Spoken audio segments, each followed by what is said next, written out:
Morning, everyone. Hello. So we have another hot off the press report. The Standards Committee has just published its report into Chris Pincher. So you may recall, let's just go through who Chris Pincher is for those who may have forgotten. Last year, about a year ago, it was discovered that he had abused some people in a club, a private club, and it all came out. Apparently, he was a known sex pest. And Tory MPs were none too impressed that Boris Johnson had made him a whip. Now, by Chris Pincher being one of the Tory whips, he was one of the people who, if a Tory MP wanted to make an allegation of, say, sexual harassment, Chris Pincher is one of the people they would have to go to. So Boris Johnson had effectively put in charge of sexual harassment complaints a sexual harasser. And this went down very badly. And it ended up causing Boris Johnson's fall because, as always, he refused to learn lessons. He refused to understand that his own MPs were really upset about this, not just because of the impact on public perception, but because they themselves this time were hurting personally. Because if any of them had been, and Westminster is a very abusive place. So because Boris Johnson refused to apologize or anything like that, or say he'd got it wrong, as he always does, he always says he's marvelous, they ended up forcing him out. That's what actually caused Boris Johnson's downfall. But Chris Pincher had, of course, still committed some offences. There were complaints made. So the Standards Committee investigated. It's taken a very long time to complete. And now the report is out. Richard's saying that no one's talking about the survivors of abuse. Abuse seemed to be a theme of government. The rules, financial, sexual, and mental. Yeah. Well, Westminster itself, and this isn't purely a Conservative problem, although the Conservatives are far worse at dealing with it when it comes out. But it is a problem. I mean, politics is one of those things that attracts people with big egos and no brains. That's the problem. And it'll happen for all parties. You get people with massive egos who are self-entitled pricks, really, in all parties. And the system sort of covers for it, because you can imagine for any party, if a thing comes out, even if you disagree with the behavior or you want the behavior to stop, it reflects badly on you, or they think it reflects badly on them in public. I would argue it doesn't reflect badly on the party if you deal with it properly.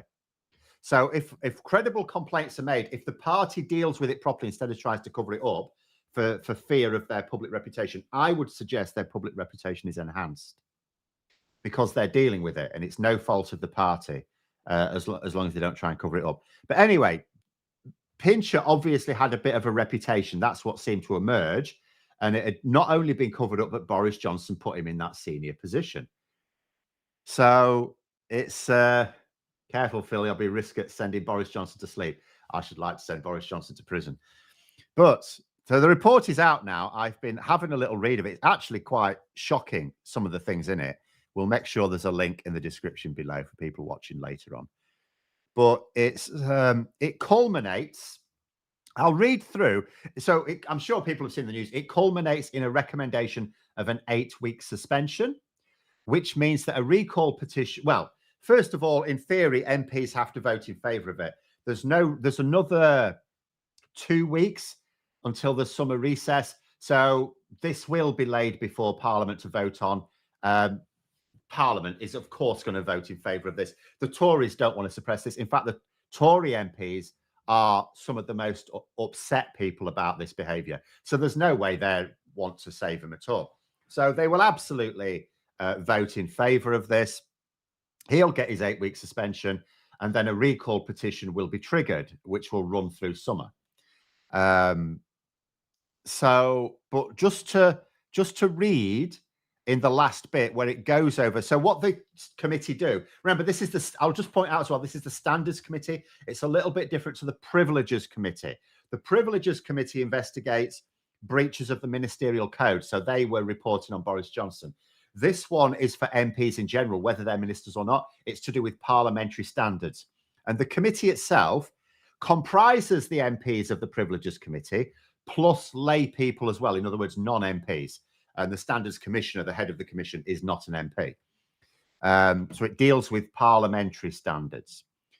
And they run reports all the time. I mean, you know, you go to the publications. I mean, in the last month, there's been one published on Jess Phillips and Matt Hancock. It's quite common for them to be busy. And usually it's very minor breaches with no real consequences. But this one, so what they do is they present what are called the aggravating factors. In other words, the things that make this serious. And then the mitigating factors, the ones that make it less serious. So their aggravating factors are that Pincher is an experienced member of the House and was a senior government minister and privy councillor. In other words, they're saying he's experienced enough to have known better. There's a difference between an experienced MP falling foul of standards and a brand new MP who doesn't necessarily understand what all the rules are yet. Although, quite frankly, given what he's done, I mean, everyone knows that this is unacceptable. They also said, as government deputy chief whip, he had responsibility for enforcing party discipline and upholding standards. So in other words, it makes it more serious when someone who is supposed to be leading on standards fails them themselves. In fact, I'll just read this comment, actually. I've just seen from Neil, because I've been interested in this. The Tory candidate for Tamworth at the next election is the current Walsall North MP, Eddie Hughes. If Hughes contests the Tamworth by-election, there will need to be a by-election in Walsall North. That's an interesting point. That is an interesting... Oh, I didn't realise that. Well done, Neil. So what we're saying here, so if the... because boundaries are changing, like Tamworth and surrounding areas, the boundaries are changing. So what we're saying here is the current Tory MP of a different area is going to be the candidate for Tamworth. Although they're on to a loser. Labour are going to win this one, I'll tell you. But anyway, so if they stand as the candidate, the good thing is there won't need to be another by-election because he will lose. Labour will win this. Labour will win it. But in theory, yeah, good point. Let's say the Conservatives held it with that. That would trigger another by-election. That is a good point. But as I say, it won't happen because Labour are going to win this one. And I don't think there's nothing to stop, as far as I am aware, a sitting MP being a candidate for a different area. Or is there? Do they have to step down first? This is a weird situation. Yeah, they probably have to step. Do they have to step down? They'll have to step down.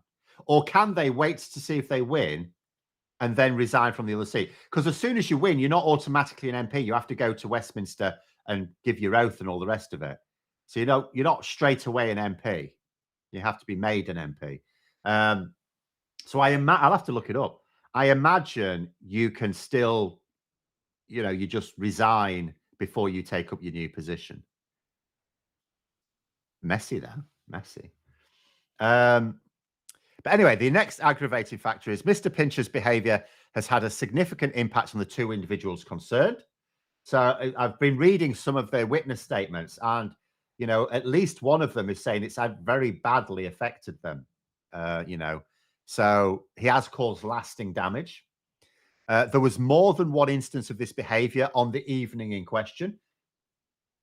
It says Pincher was, by his own admission, heavily intoxicated at the time the conduct took place. So being drunk wasn't a mitigating factor. That was an aggravating factor. And I've said this so many times before. I mean, people in general shouldn't get that drunk.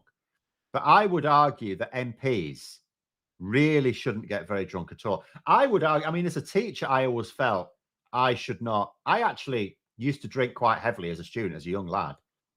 When I became a teacher, I really toned it down. I'd never got drunk as a teacher, actually drunk.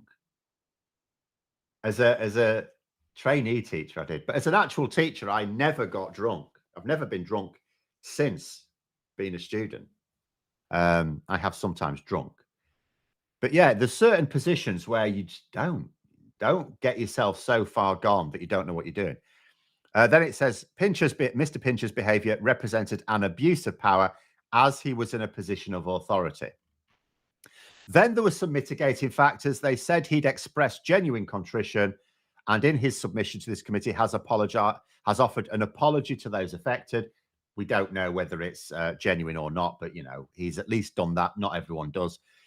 Mr. Pincher promptly resigned as a government minister, so we didn't try and hang on, promptly resigned as a government minister, and in doing so took responsibility for his actions. Mr. Pincher has cooperated with the Commission's investigation, unlike a certain Boris Johnson. So, and you think to yourself, so he was given 8 weeks for this, which is an absolutely massive, massive sentence. Sentence, you know what I mean, punishment. And you think, so how much worse might that have been if he wasn't showing contrition or if he didn't cooperate with the investigation? My goodness me, absolutely incredible. But it does mean there will be MPs, as I say, will absolutely rubber stamp this. There's no way there's going to be any objection to this. There'll be the usual few MPs who vote against it because they'll consider the sentence. Remember, there were some Tory MPs who voted against Margaret Ferrier's 1 month suspension because they felt it was excessive. The same thing will happen here. There'll be some MPs, Tory MPs mostly, who will consider it to be an excessive punishment, but it will go through. It will easily sail through. And then there'll be a recall petition issued. There's about 2 months for that.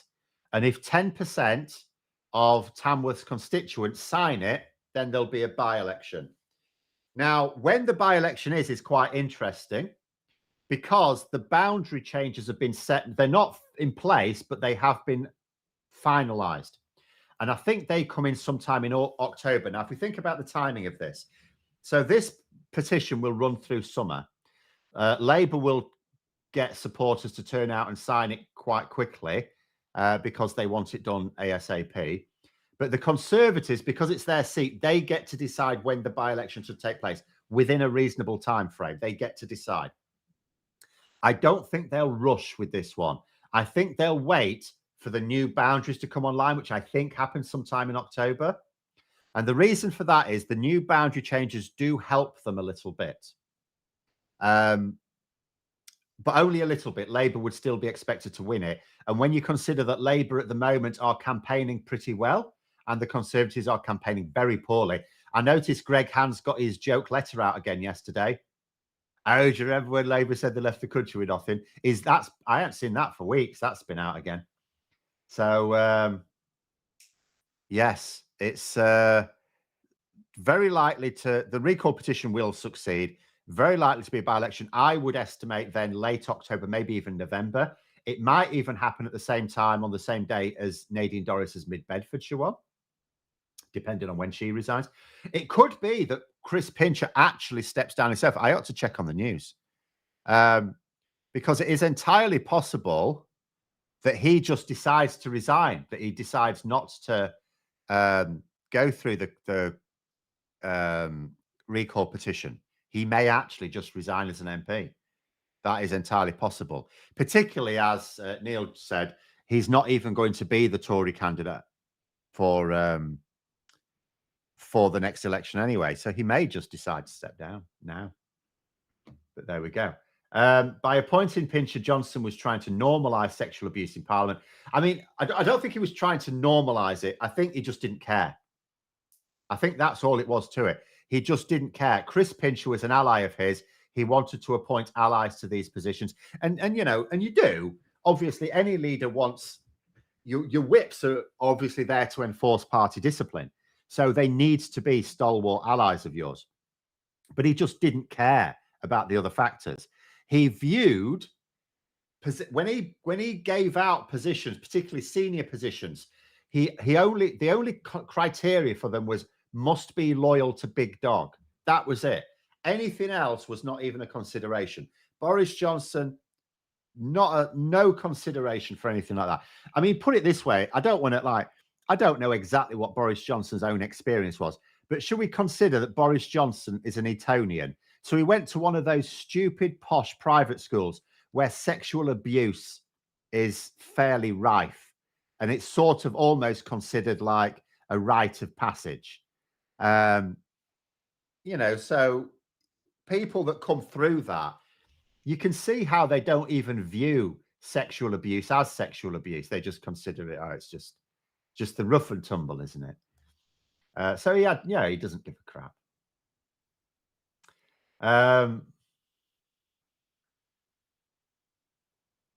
What are we mixing up now? I'm missing something here in the chat. By-election will be on the old boundaries. You could end up with people having no MP or 2 MPs if you use the new boundaries. I don't know. I don't know. Possibly, you could be. You're probably right. Yes, that would make sense. You're probably right. But either way, depending on when the recall petition is made, Rishi Sunak will not want it just before the conference. I mean, he can't anyway. It'd be too early to push it because a writ for a by-election has to be pushed by Parliament. So they can't do anything until Parliament returns.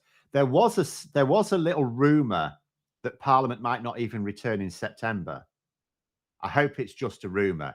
There was a suggestion that Rishi Sunak wouldn't recall Parliament until after the conference. Because what happens normally is, so they're going off on recess on the 21st of July or something, 20th of July, basically when the by-election's happening. And then they're off for 6 weeks. Then they're supposed to come back to Parliament in September, but only for about 3 weeks. And then they break up for party conference season again. Because, the major parties have their conferences over a three-week period, say. And there'll be lots of MPs who'll be attending the conference. So you don't really do parliamentary business then. So it's just there's a suggestion that Sunak, because he's trying to avoid scrutiny, may just decide, there's no point in coming back for 3 weeks. And he just won't bring him back at all until mid-October. So we will see. I mean, he could miss more PMQs. Yeah, there won't even be PMQs. There won't even be PMQs. But it was. I've not heard anything. I mean, it is just a rumor, but it's also one of those things that he wouldn't have to formally announce it until we're getting to the end of summer and Parliament's getting ready to come back.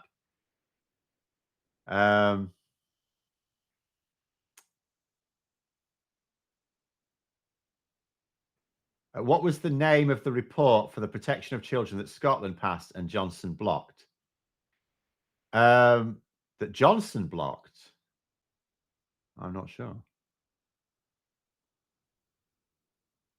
I'm not aware that Johnson blocked anything. There was I know there was a threat to block, but that was more by Rishi Sunak in the end. There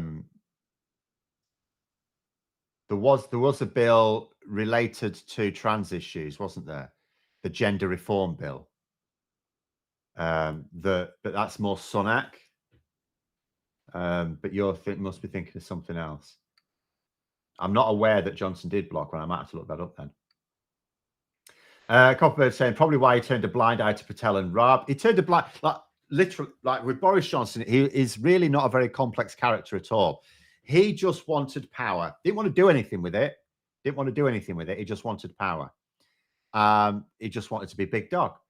And so anyone that showed loyalty to him, he would back. He would back to the hilt. And we've seen he doesn't learn lessons at all. Even now, when he's asked about the Chris Pincher situation, I think Graham did a video on it last night. Even now, he shows no contrition. He shows as far as he's concerned, people are just making a fuss about nothing. Because he is the only thing that matters in the world. The only thing that matters in the world. The only people he pretends to have any feelings for are those who show him absolute loyalty. He's an incredibly vain man.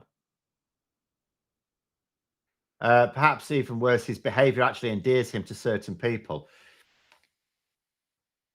I mean, it's baffling to me that anyone at this point would still support Boris Johnson because he hasn't even given them anything. He hasn't even given them anything. What have people got out of Boris Johnson? Nothing. Rumours say number 10 has got new fridge units being installed. Oh no, Rishi Sunak just likes to hide under his desk. He doesn't need to go into a fridge. He just hides in the desk. Why do Parliament have to have 6 weeks? What are they, school kids? Oh, wait, stupid question. Well, so I will just say this in fairness to MPs, it's not 6 weeks holiday.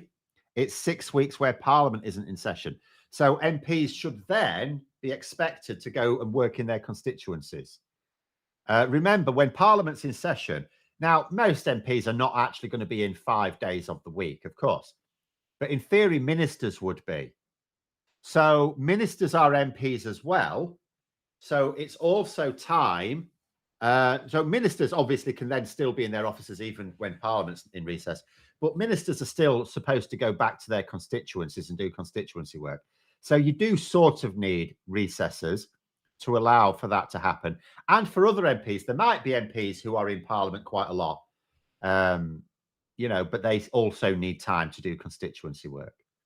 So I don't, it's not like holiday, although some MPs treat it like that, but most MPs will give themselves a couple of weeks on holiday, maybe even just 1 week, and the rest of the time will be spent in their constituencies, actually working.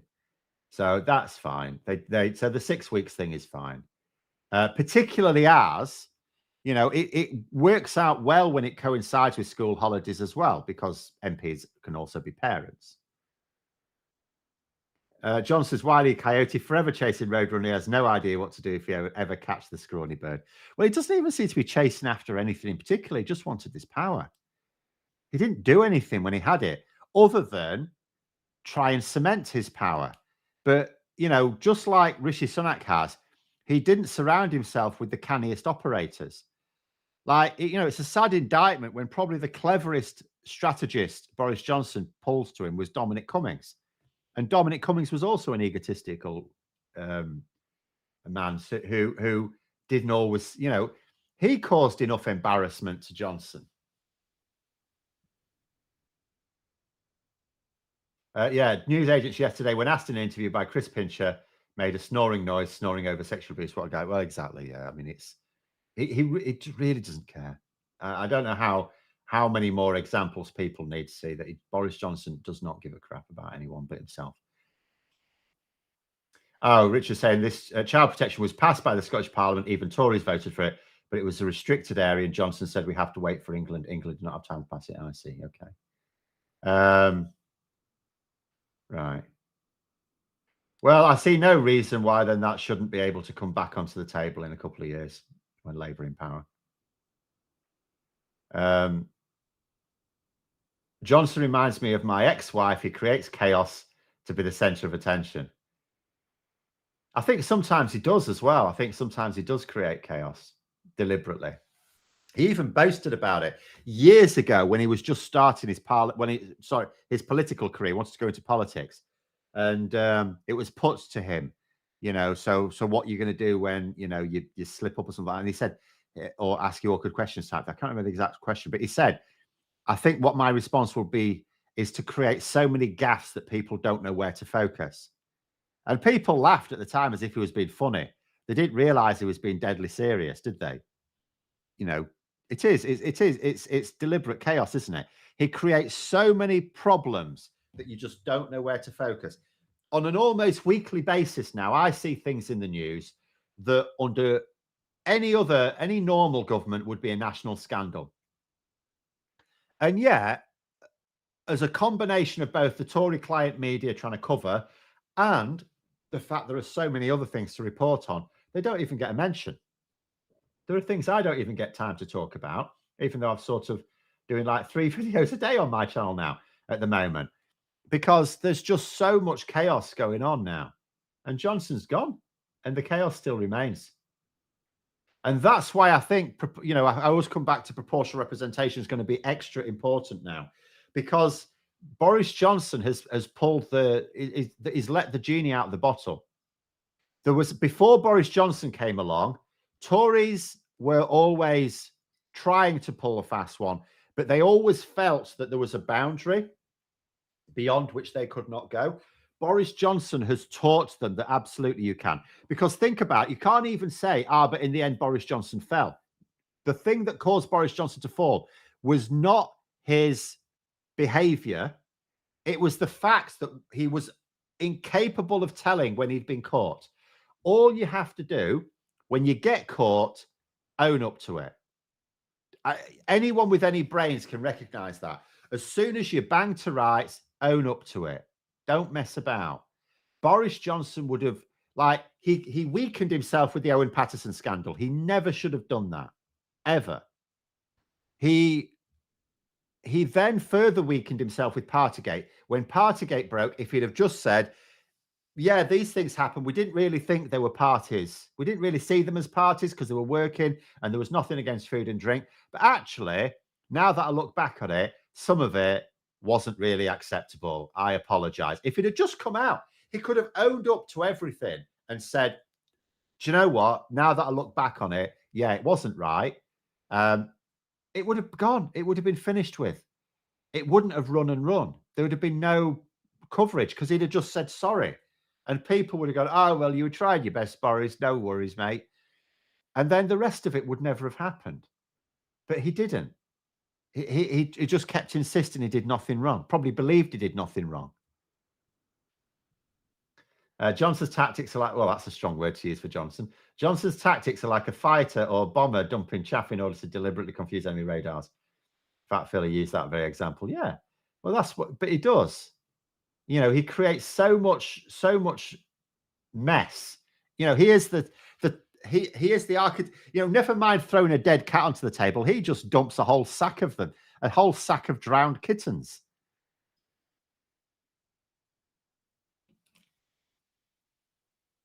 Or do like Trump and Farage do and come out before and push your own line. You can try that, but when you're absolutely banged to rights, you just need to be honest about it. Like there was certain things, and he's never understood either. He's never understood. Like I remember in 2020 when he tried to starve children in poverty. He actually had a policy of starving children in poverty, and you think, and he got his MPs to back it, and they all knew it was wrong.